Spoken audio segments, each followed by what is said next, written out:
Hello everyone, I'm Sean Kelly at Stock Targets. Today we're going to talk about Saudi Arabia and Saudi Arabia oil production, mainly in regards of the dropping oil prices of the last few weeks.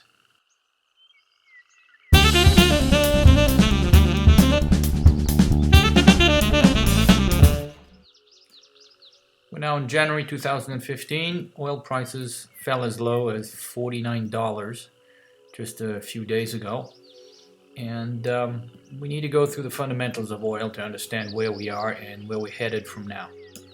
The purpose of this video is to assess the oil reserves of Saudi Arabia, which is the main oil producer and main oil reserves in the world, and to draw the proper conclusion from there to see where we're going and what the right investment decisions should be.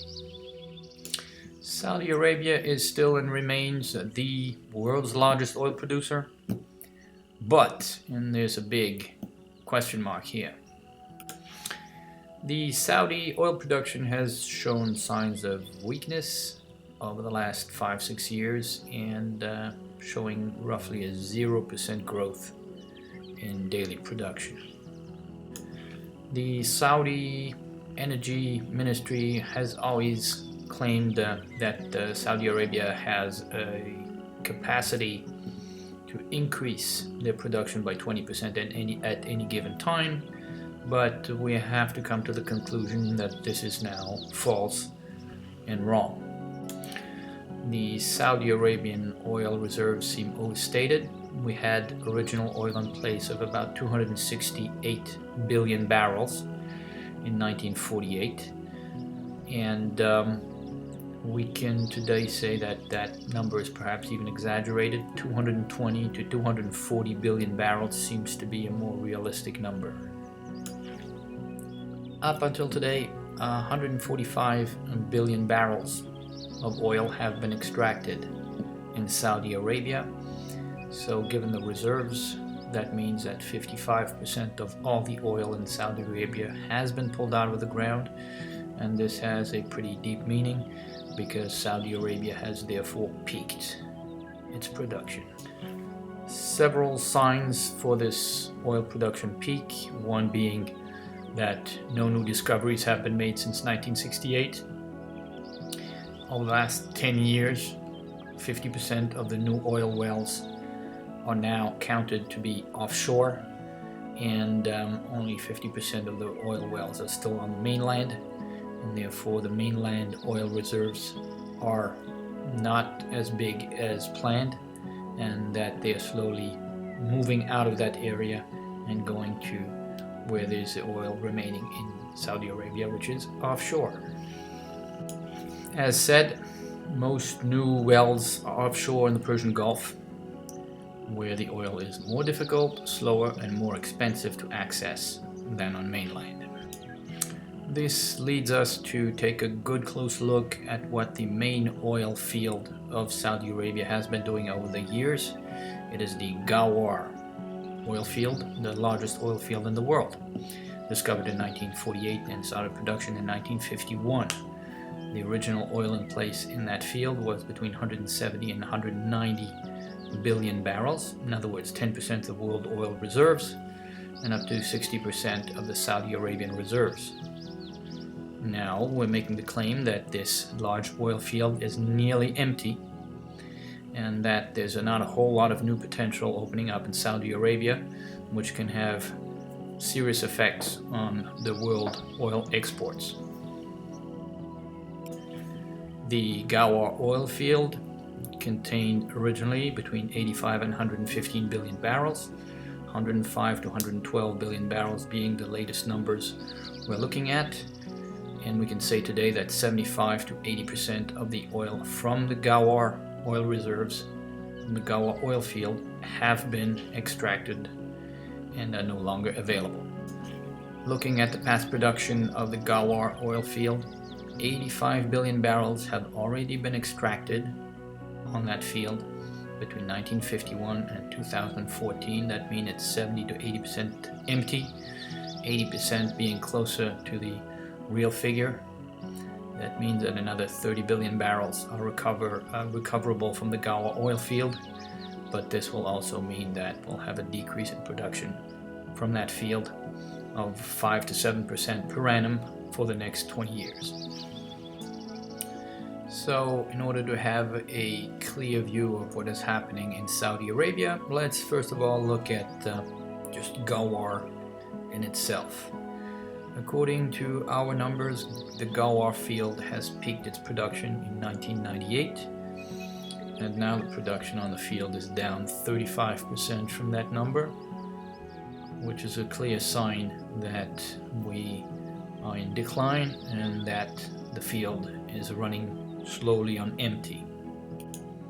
Today, only 45% of the Saudi production comes from Ghawar, and you can measure that in a very simple manner. Only 45% of the oil wells in Saudi Arabia are still on mainland, which is essentially Ghawar. In 2009, CO2 injections have begun in the field. When do you inject CO2 in order to increase pressure and push out more oil? Well, pretty much when the oil field is 75% empty. The measurements we have received in 2012, the Ghawar oil field is now 35 to 50% water. Water injections have begun in 1998 in order to increase pressure, better known as enhanced oil recovery techniques. And this is another sign that when you get 50% of water, that means that the oil field is 80% empty. Here a description of the Ghawar oil field as we have backtracked it over the years. These statistics are quite difficult to obtain. We have them and we think they're quite accurate. Here's the production of the Ghawar oil field. In red, the bell-shaped curve. You have a theoretical peak in 1998. Before 1998, 56 billion barrels have been pulled out of the Ghawar field. That means that after 1998, you have another 56 billion barrels left. Meanwhile, looking at the production, we see that the Ghawar oil field has produced 29 billion barrels meanwhile, which is another 26%, which means that until 2014 we at least have emptied the field by 76%. Another 27 billion barrels are available in the ground at Ghawar, which is another 24% of total according to our estimates. Summarizing on the Ghawar field, 75 to 80% empty, 85 billion barrels produced out of the 115 billion barrels recoverable. The water cut is 35 to 40%. CO2 injections have begun in 2009. The majority of all new Saudi oil wells have been drilled offshore over the last 10 to 12 years. Ghawar has been historically 65% of Saudi's oil production. Has now slipped to 45%, should drop to 40% by 2020. This means the Ghawar oil field will decrease its production by 5 to 7% per annum, regardless of what your oil recovery techniques are, and that has a main impact on the total production of Saudi Arabia over the next decade. Here you can see the production of the Ghawar oil field by comparison to the total oil production in Saudi Arabia. In red, the Ghawar is in blue.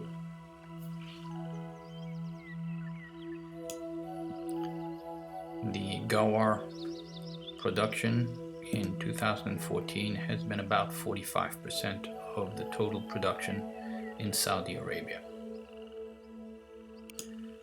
Given the 5 to 7% drop of the Ghawar field per annum, we're going to see a drop of 2 to 4% per annum in the total output of Saudi Arabia for the coming years. The implications are the following. 1% of world exports less is what is going to come out of Saudi Arabia due to that slowdown. That is also 4% of Saudi Arabia's exports.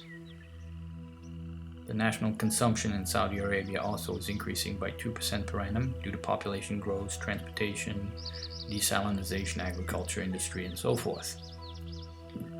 That surplus available for exports is there shrinking more and more. Here again is the oil production in Saudi Arabia in blue. In red, the theoretical bell curve which this production is following. We see a peak in 2011. Therefore, before that peak, half of the oil reserves of Saudi Arabia have been extracted, approximately 134 billion barrels. That's a clear measurement. We can go back and get all the daily productions, and we wind up with 134 billion barrels produced up until 2011. So after 2011, we have another 134 billion barrels to go. Between 2011 and 2014, another 10 billion barrels, almost 11 billion barrels have been produced. That is again a clear statistic. Right now we have 124 billion barrels left, and that is pretty much 12% of the world oil reserves, but all that is shrinking real fast. In green, the consumption of oil in Saudi Arabia, as you can see, sustained growth over the last years, and that growing consumption will leave less and less margin for export, and that will catch up one day, but it's still pretty far out. So here again, statistically seen, this leaves 124 billion barrels in the ground in Saudi Arabia, which is mostly offshore, as we demonstrated already. Approximately 30 billion left on mainland. The remainder is offshore. 47% of the original oil reserves of Saudi Arabia have therefore been extracted, which confirms this production peak of 2011. So to the question which many people ask themselves, has Saudi Arabia peaked their oil production? I say unequivocally yes, even if it's not very apparent. Statistically, the peak has happened in 2011, and from now it can only go south in terms of production into a terminal decline. Given this fact, is it possible for Saudi Arabia to increase their production or their output by 20% as they keep claiming for the last 10 years? I say no, it's close to impossible. They will not be able to increase their production regardless of what they say, and the numbers show it. Now with an oil price at $45, I let you discover this chart produced by Deutsche Bank. All the oil exporting countries, what oil price do they need in order to balance their budget? Today with an oil price at 45, mid-January, well, you can see that this is very much a situation where everybody's losing money. Not one single country is making money. Saudi Arabia needs $95 a barrel to balance the budget. Russia needs 100, and the big oil producing companies such as ExxonMobil or Chevron and other equivalent companies, they all need a barrel at least 70 in order to make a profit. So everybody's losing money today. I see only one direction in which the oil can go from now. Maybe it still hasn't found its bottom below 50, but it can only swing back up and go back to where the oil price is economically viable, which is somewhere between $90 and $100. Why not even $110 a barrel? Saudi Arabia, like all the other countries, will have to slow down their production in order to let the prices come back up because it's completely unsustainable. If the OPEC countries do not decide to reduce their production, it will be the big private companies such as ExxonMobil or Total or Shell or Royal Dutch or Chevron who will do so. Prices can only go up from here, and they are at the level which is very, very unsustainable for everybody. This is Sean Kelly at Stock Targets, and as usual, keep your eyes open.